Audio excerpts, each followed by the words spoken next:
Hello అండి. ఒక మంచి విక్రమ బేతాళ కథను విందాం. ఒకప్పుడు అనంగ దేశంలోని కొండ ప్రాంతంలోని ఒక గ్రామంలో జయుడు, విజయుడు, అజయుడు అనే ముగ్గురు క్షత్రియ యువకులు ఉండేవారు. చిన్నప్పటి నుంచి కలిసి పెరిగిన ఈ ముగ్గురు ప్రాణ స్నేహితులు ఎక్కడికి వెళ్ళినా కలిసే వెళ్ళేవారు. ఒకరోజు సాయంకాలం ఈ ముగ్గురు కొండ మీద ఉన్న శివాలయంలో కలుసుకున్నారు. దేవుడి దర్శనం ప్రదక్షిణం అయిన తరువాత అక్కడే ఉన్న మంటపంలో కూర్చున్నారు. అందులో జయుడు, రోజు తిని తిరగడం విసుగ్గా ఉంది. మన తల్లిదండ్రులు కూడా మనకు ఎటువంటి పని చెప్పడం లేదు. ఏదైనా ప్రయోజనకరమైన పని చేస్తే బాగుంటుంది అని అంటాడు. దానికి విజయుడు, నువ్వన్నది నిజమే. చదువుకుని పనిచేసే శక్తి సామర్థ్యాలు మనకున్నాయి. అయినా ఎవరికీ ఉపయోగపడలేకపోతున్నాం అంటాడు విచారంగా.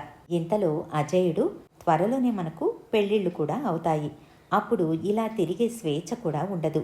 ఈ లోపలే నలుగురికి ఉపయోగపడేలాగా ఏదో ఒక ఘనకార్యం చెయ్యాలి అని చెప్తూ తన ఒరలో ఉన్న కత్తిపిడిని గట్టిగా పట్టుకుంటాడు. ఇంతలో ప్రసాదం ఇవ్వటానికి అక్కడికి వచ్చిన పూజారి వీళ్ల మాటలకు నవ్వి, మీ ఆలోచన నిజంగా మెచ్చదగిందే. ఉపయోగించని కత్తి, ఆలోచించని మనసు తుప్పు పట్టి మొద్దుబారిపోతుంది. ఇక ఘనకార్యం అంటే నిస్వార్థంగా పరులకు చేసే ప్రతి పని ఘనకార్యం కిందకే వస్తుంది.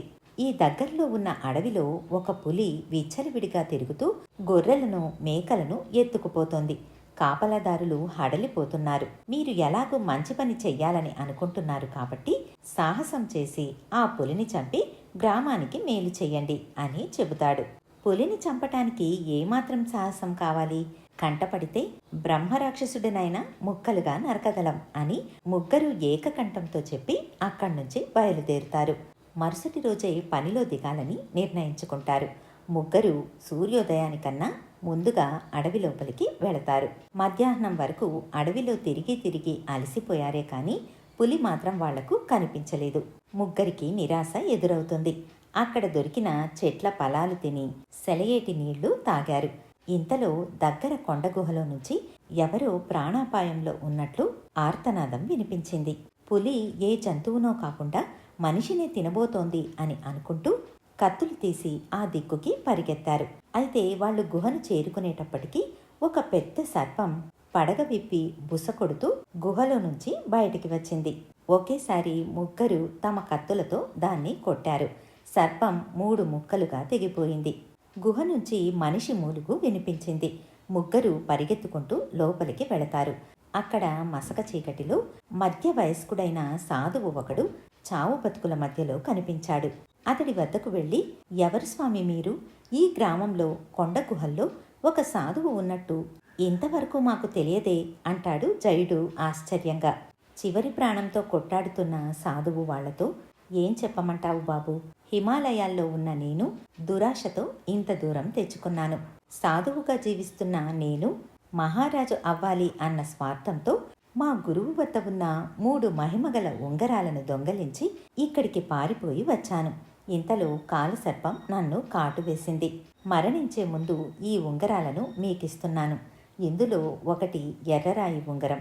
దానిని ధరిస్తే సమయానికి మంచి ఆలోచనలు వస్తాయి. రెండోది పచ్చరాయి. ఈ ఉంగరాన్ని ధరిస్తే ఆలోచనలను ఏ విధంగా ఆచరణలో పెడితే సత్ఫలితాలు కలుగుతుందో తెలియచేస్తుంది. ఇక మూడవది నీలం రాయి ఉంగరం. దీనివల్ల ముందు చెప్పిన వాటన్నిటినీ సాధించే శక్తి వస్తుంది. మీ ముగ్గురు ఒక్కొక్కటి తీసుకోండి అని చెప్పి ఎర్రరాయి ఉంగరాన్ని జయుడికి, పచ్చరాయి ఉంగరాన్ని విజయుడికి, నీలం రాయి ఉంగరాన్ని అజయుడికి ఇచ్చి సాధువు కన్నుమూస్తాడు. ఇదంతా నిజమా కళ అని ముగ్గురు ఆశ్చర్యపోతారు. వాళ్ళు ఆ కొండ ప్రాంతంలో సాధువుకు దహన సంస్కారాలు చేసి ఇల్లు చేరుకుంటారు. ఆ రాత్రి ముగ్గురికి కంటి మీద కునుకులేదు.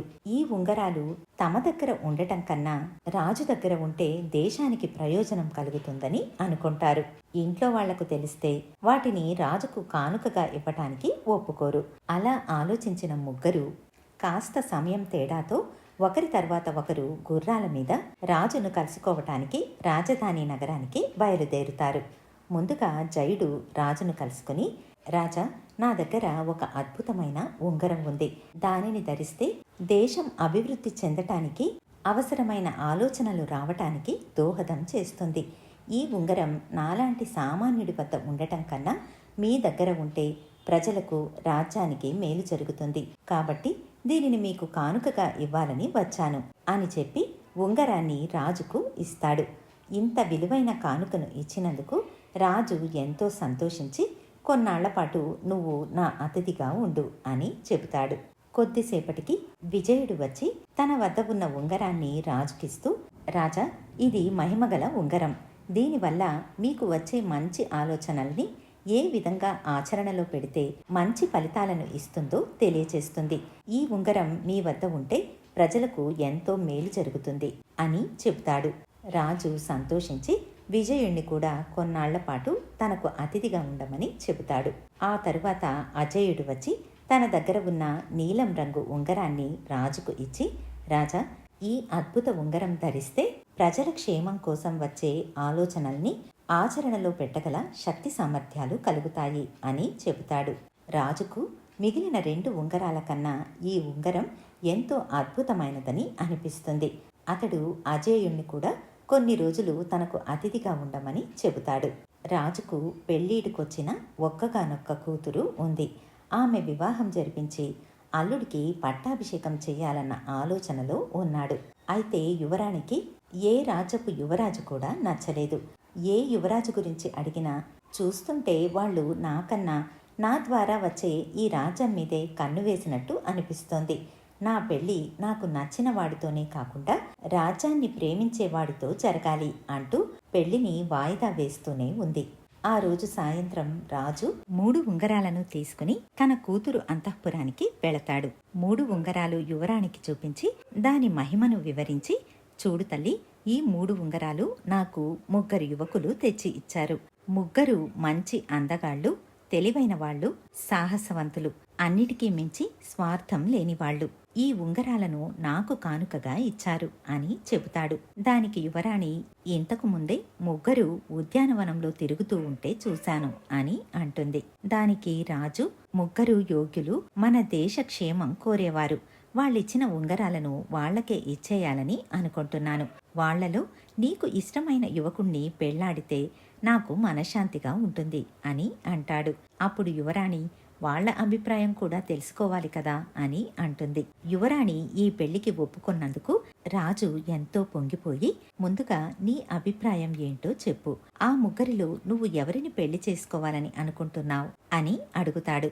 యువరాణి సిగ్గుపడుతూ, నాన్న, మీరు ఎవరి ఉంగరాలు వాళ్లకు ఇచ్చేస్తున్నారు కాబట్టి ఎరుపురాయి ఉంగరం గల జయుడితోనే నా వివాహాన్ని జరిపించండి అని చెబుతుంది.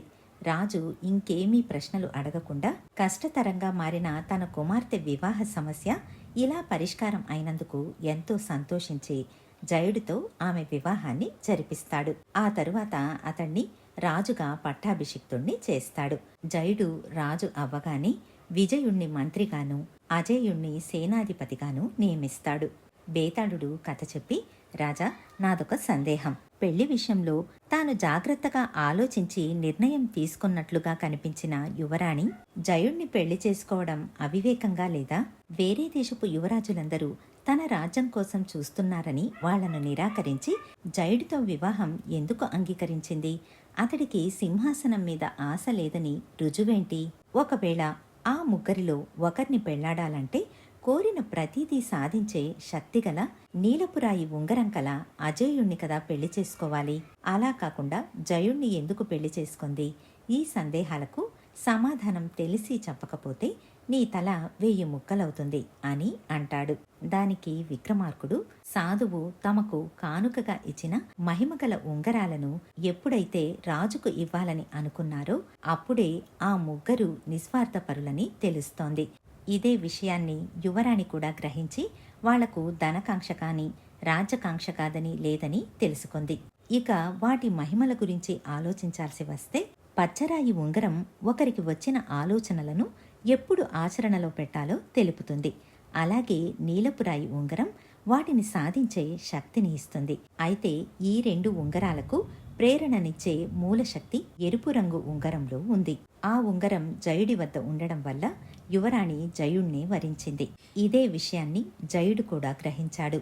తనకు వచ్చిన ఆలోచనల్ని ఆచరణలో పెట్టేందుకు తగిన సలహా ఇవ్వగలిగినవాడు విజయుడు. వాటిని సాధించగల శక్తి కలిగినవాడు అజేయుడు. అందువల్లే జయుడు విజయుణ్ణి మంత్రిగాను అజేయుణ్ణి సేనాధిపతిగాను నియమించాడు. ఈ కారణాల వల్ల యువరాణి అవివేకి కాదని, ఎంతో తెలివైనదని తెలుస్తోంది అని అంటాడు. రాజుకు ఈ విధంగా మౌనభంగం కలగగానే బేతాళుడు శవంతో సహా మాయమై మళ్ళీ చెట్టెక్కాడు. ఇదండి చందమామలోని ఒక మంచి విక్రమ బేతాళ కథ. మళ్ళీ మరొక మంచి కథతో మీ ముందుంటాను. ధన్యవాదాలు.